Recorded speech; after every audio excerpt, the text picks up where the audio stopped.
Hello, स्वागत है आपका हमारे YouTube channel study with Rahul MRK UK 11 पे। प्राचीन इतिहास के क्रम में इससे पहले हमने ऋग्वैदिक कालीन सभ्यता एवं उसके समाज के संबंध में देखा। आज हम देखेंगे कि उत्तर वैदिक काल का जो सामाजिक जीवन, आर्थिक एवं राजनीतिक जीवन किस प्रकार से यहाँ से कृषि की शुरुआत प्रारंभ होती है। तो आइए देखते हैं आज का जो टॉपिक है हमारा वो उत्तर वैदिक काल। उत्तर वैदिक काल का जो समय पीरियड है वो 1000 से 600 ईसा पूर्व के मध्य निर्धारित किया गया है और इसी बीच जो वैदिक पीरियड है उसमें 1000 के आसपास लोहे की खोज होती है। लोहे की खोज होती है, क्रांतिकारी परिवर्तन लाती है जिससे उत्तर वैदिक काल का राजनीतिक, आर्थिक एवं सामाजिक सभी प्रकार के क्षेत्र यहाँ पे प्रभावित होते हैं। तो देखते हैं इसके जो राजनीतिक जीवन के संबंध में कि उत्तर वैदिक काल का जो राजनीतिक जीवन था उसमें क्या था। अर्थात यहाँ पे जो जन था उसे जनपद के रूप में जाना जाने लगा, क्योंकि इससे पहले पूर्व वैदिक काल में हमने देखा जो कबीलाई जीवन था और कबीलों का जो बड़ा समूह होता था तो उसे जन के रूप में जाना जाता था। लेकिन यहाँ पे जन का आकार बढ़ने लगता है और जन को जनपद के रूप में जाना जाने लगता है। इसके बाद हम आगे चलेंगे तो आगे देखेंगे कि जन को महाजनपदों के रूप में भी जाना जाता है। इसे नेक्स्ट क्लास में देखेंगे। इसी उत्तर वैदिक काल में जो राजा का पद है वो वंशानुगत हो जाता है, अर्थात राजा का पुत्र राजा बनेगा। ये उत्तर परंपरा जो है वो उत्तर वैदिक काल से प्रारंभ होती है। इसी के संबंध में जो राजा की शक्तियां थी, क्योंकि अब यहाँ से कृषि का विकास हो चुका था और राजा के पास आर्थिक संसाधन उपलब्ध हो चुके थे। लोहे की खोज ने एक क्रांतिकारी परिवर्तन लाने का तात्पर्य था कि लोहा एक कृषि के लिए एक उपयुक्त धातु है और मजबूत धातु है, क्योंकि इससे पहले तांबा, टिन और कांसे का प्रयोग किया जाता था जो एक प्रकार से हल्की धातुएं हुआ करती थी। तो इस संबंध में जब लोहे की खोज होती है तो यहाँ से जो राजा हैं उनके द्वारा यहाँ पे अनेक प्रकार की कृषि सुविधाएं उपलब्ध कराई जाती हैं। अस्त्र शस्त्रों का प्रयोग किया जाता है क्योंकि लोहा एक मजबूत धातु के रूप में उभर चुकी थी। राजा यहाँ पे आर्थिक समृद्ध हो चुका था क्योंकि लोहे की खोज से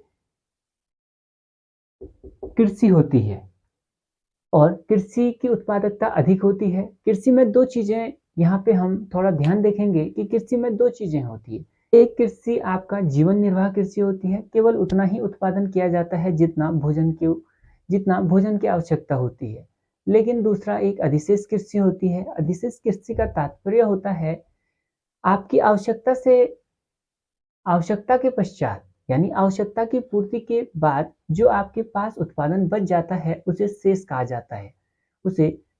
जाता है। और इसी शेष के द्वारा उत्तर वैदिक काल में राजा तथा इनकी अर्थव्यवस्थाओं में व्यापार प्रारंभ हुआ, क्योंकि यदि किसी अर्थव्यवस्था का यदि अधिशेष उत्पादन नहीं होता है तो वह अर्थव्यवस्था घाटे में पहुंचती है। और यहाँ पे जब अधिशेष उत्पादन प्रारंभ हो जाता है तो ये अनेक प्रकार से व्यापार करते हैं, करों राजस्व कर को वसूलते हैं, अनेक प्रकार की यहाँ पे, क्योंकि ये अब इस दौर में आर्थिक संपन्न हो चुके थे और आर्थिक संपन्न होने से यदि कोई अर्थव्यवस्था आर्थिक संपन्न हो जाती है या व्यक्ति आर्थिक संपन्न हो जाता है तो उसका सर्वांगीण विकास संभव हो जाता है, जिससे इनका राजनीतिक विकास, सामाजिक विकास एवं धार्मिक सभी क्षेत्रों में इनका विकास देखने को मिलता है।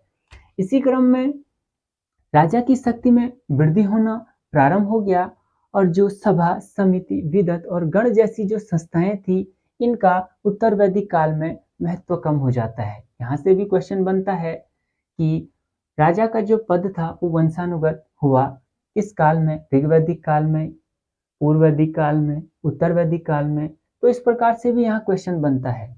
और जो पूर्व वैदिक काल में जो कर व्यवस्था बलि के रूप में ली जाती थी, लेकिन वहां पे एक निश्चित कर व्यवस्था नहीं थी बल्कि इच्छा पर निर्भर करता था। लेकिन उत्तर वैदिक काल में जो कर व्यवस्था थी वो एक नियमित कर दी गई यानी अनिवार्य कर दी गई, क्योंकि यहाँ पे लोगों की आर्थिक स्थिति अच्छी हो चुकी थी और इसलिए यहाँ पे राजा के द्वारा कर व्यवस्था एक नियमित रूप से कर दी गई।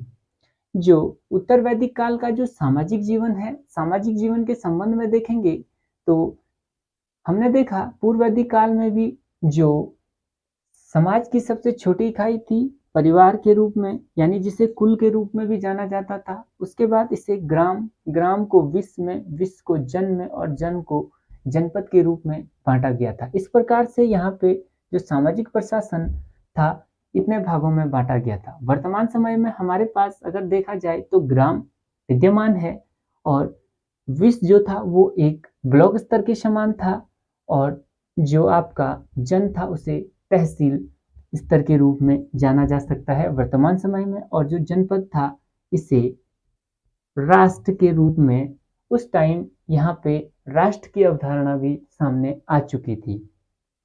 इस प्रकार जो वर्ण व्यवस्था थी, अब यहाँ पे जो वर्ण व्यवस्था थी वो जन्म के आधार पर प्रारंभ हो जाती है, यानी उत्तर वैदिक काल में वर्ण व्यवस्था एक कठोर रूप धारण कर लेती है। हमने देखा ऋग्वैदिक काल या वैदिक काल में जो वर्ण व्यवस्था थी वो कर्म के आधार पर आधारित थी, अर्थात व्यक्ति जिस प्रकार के कार्य करते थे उन्हें उस प्रकार के वर्ण में विभाजित किया जाता था। लेकिन उत्तर वैदिक काल में क्या होता है कि जो व्यक्ति जिस परिवार में जन्म लेगा उसे वहीं से उसका वर्ण निर्धारित कर दिया जाएगा। इस प्रकार से यहाँ पे जो वर्ण व्यवस्था थी वो एक कठोर रूप धारण कर लेती है, जहाँ से भी काफी क्वेश्चंस बनने की संभावनाएं होती हैं। तथा जो अध्यापन का कार्य करता था उसे ब्राह्मण के रूप में जाना जाता था, जो रक्षक एवं युद्ध के रूप में करते थे उसे क्षत्रिय के रूप में जाना जाता था, जो व्यापार एवं कृषि कार्य करते थे उसे वैश्य के रूप में जाना जाता था, और शूद्र जो सबसे निम्न जाति के रूप में जानी जाती थी उसे इन तीनों जातियों के सेवा के रूप में जाना जाता था।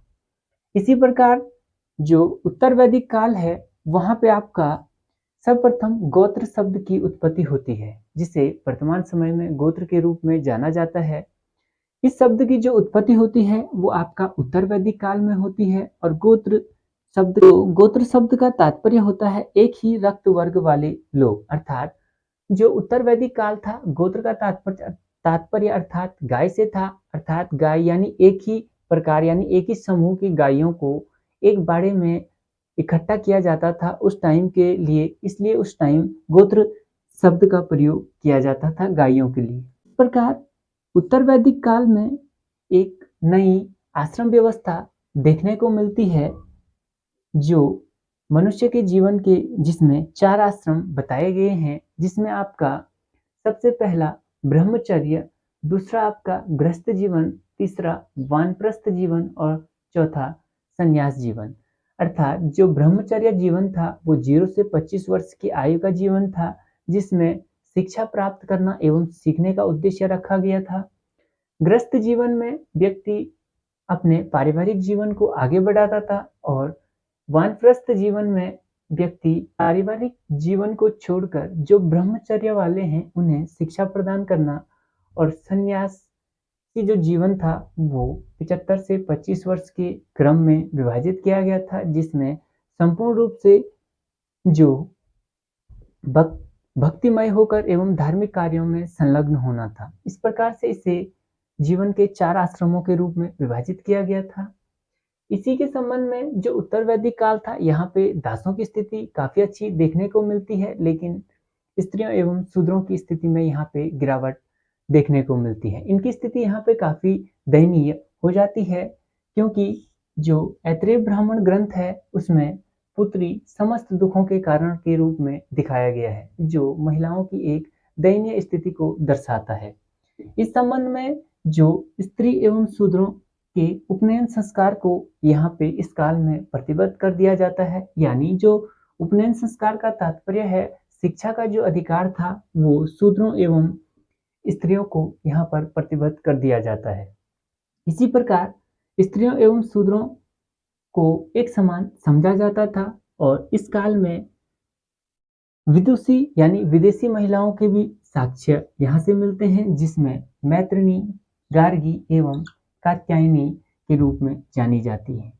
इस काल में उत्तर वैदिक काल में मनुस्मृति जो कानून के प्रथम ग्रंथ के रूप में जानी जाती है, प्रकार के विवाहों का उल्लेख किया गया है, जिसमें प्रारंभ के 4 विवाहों को अच्छा एवं अंतिम के 4 विवाहों को बुरा बताया गया है, जिसमें आपका अनुलोम विवाह एवं प्रतिलोम विवाह के रूप में उल्लेखित किया गया है, क्योंकि यहाँ से भी क्वेश्चन बनने की संभावनाएं होती हैं कि मनुस्मृति कानून के प्रथम ग्रंथ में कितने विवाहों का उल्लेख किया गया है, तो यहाँ पे 8 प्रकार के विवाहों का उल्लेख किया गया है।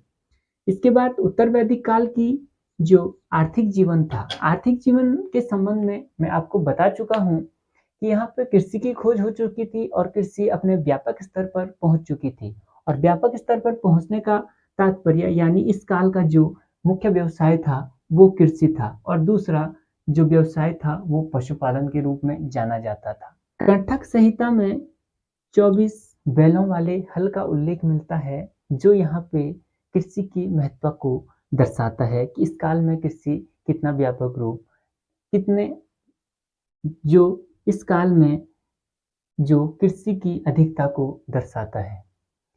इस काल में जो गाय थी एक प्रमुख पशु के रूप में जानी जाती थी, किंतु जो सबसे प्रिय पशु था उसे घोड़े के रूप में जाना जाता था उत्तर वैदिक काल में। और व्यापार यहाँ अभी भी वस्तु विनिमय के माध्यम से किया जाता था, क्योंकि मुद्रा एवं सिक्कों की जो प्रारंभ होता है